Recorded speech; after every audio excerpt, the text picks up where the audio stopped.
ধুনীয়াকৈ গা পা ধুই আহিলোঁ।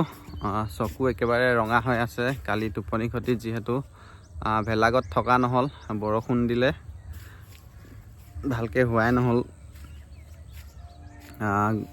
গৈ পেলাই ঘৰতে হ'লোগৈ আৰু মেজি জ্বলাম এতিয়া। অলপ লেটকৈ জ্বলোৱা হৈছে কাৰণ বৰষুণ দিলে মেজি সেই খৰিও তিতি গ'ল। অলপমান শুকাব দিছোঁ। আৰু আমাৰ তিনিচুকীয়া লুণপুৰীয়া কৈৱৰ্ত গাঁও মেইন ভোগালী বিহুৰ মেজি জ্বলোৱা দৃশ্য দেখাম ভাবিছিলোঁ, কিন্তু সকলো নিয়ম নীতি কৰি মেজি জ্বলোৱা শেষেই হ'ল বোলে আৰু অলপ লেট হৈ গ'ল, সেইটো কাৰণে দেখাব নোৱাৰিলোঁ। আৰু আমি ঘৰতে বনোৱা মেজিটো অলপমান জ্বলোৱা দেখাই দিম।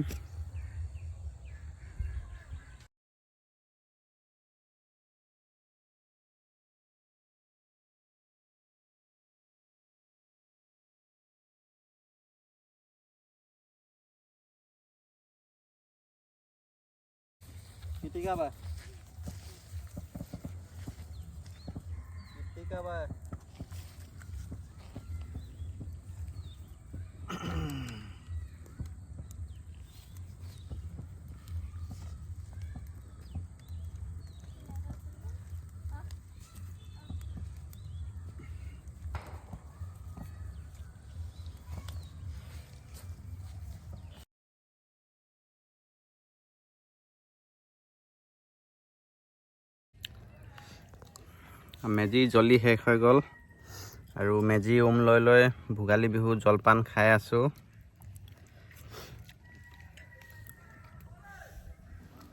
জলপান খাই উঠি সমূহ লুণপুৰীয়াবাসী ৰাইজ একত্ৰিত হৈ ভোগৰ উৎসৱ ভোগালী পালন কৰা কিছু দৃশ্য আপোনালোকক দেখাই আছোঁ।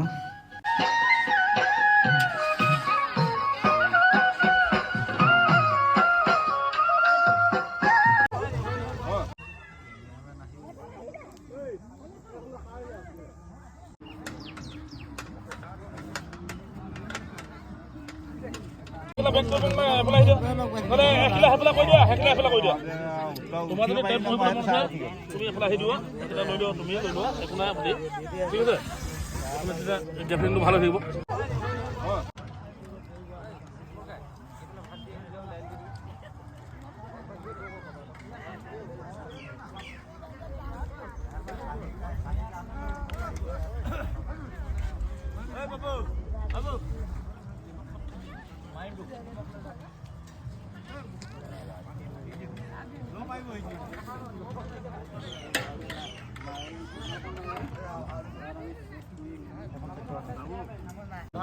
লুণপুৰীয়া কৈৱৰ্ত চাপৰি গাঁৱৰ ৰাইজে আমাক নিমন্ত্ৰণ কৰিছিলে।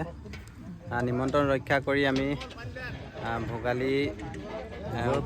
ভোগালী ভোজ খাবৰ কাৰণে আহিলোঁ। এইফালে বন্ধু গিৰিণ আছে, এইফালে জয়ন্ত দা আছে আৰু লগত ভগদা আছে। আমি একেলগতে আহি আছিলোঁ। এইফালে বাবুল দা আছে। কিমান খাব, দুটা জেগাত খোৱা হৈ গ'ল।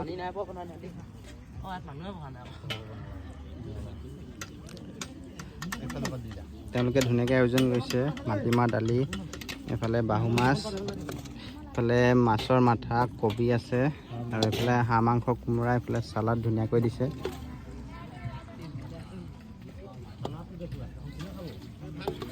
সকলো ৰাইজ একেলগে বহি আছে। ভোগৰ উৎসৱ ভোগালী, সকলোৱে একেলগে এসাঁজ খাবৰ কাৰণে একত্ৰিত হৈছে। বিশাল এখন লুণপুৰীয়া কৈৱৰ্ত গাঁৱৰ চাপৰি গাঁও বিশেষকৈ।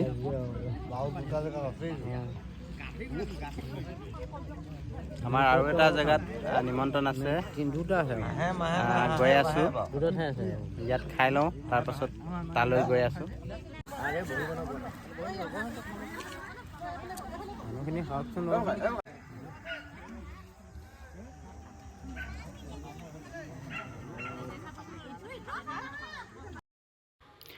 সমূহ গাঁৱৰ ৰাইজৰ লগত মিলা প্ৰীতিৰে ভোজ ভাত খালোঁ আৰু অৱশেষত সকলো লগৰ সমনীয়া দাদা বন্ধুৰ লগত অলপমান ফূৰ্তি কৰি এই বছৰ ভোগালী বিহুক বিদায় দিলোঁ।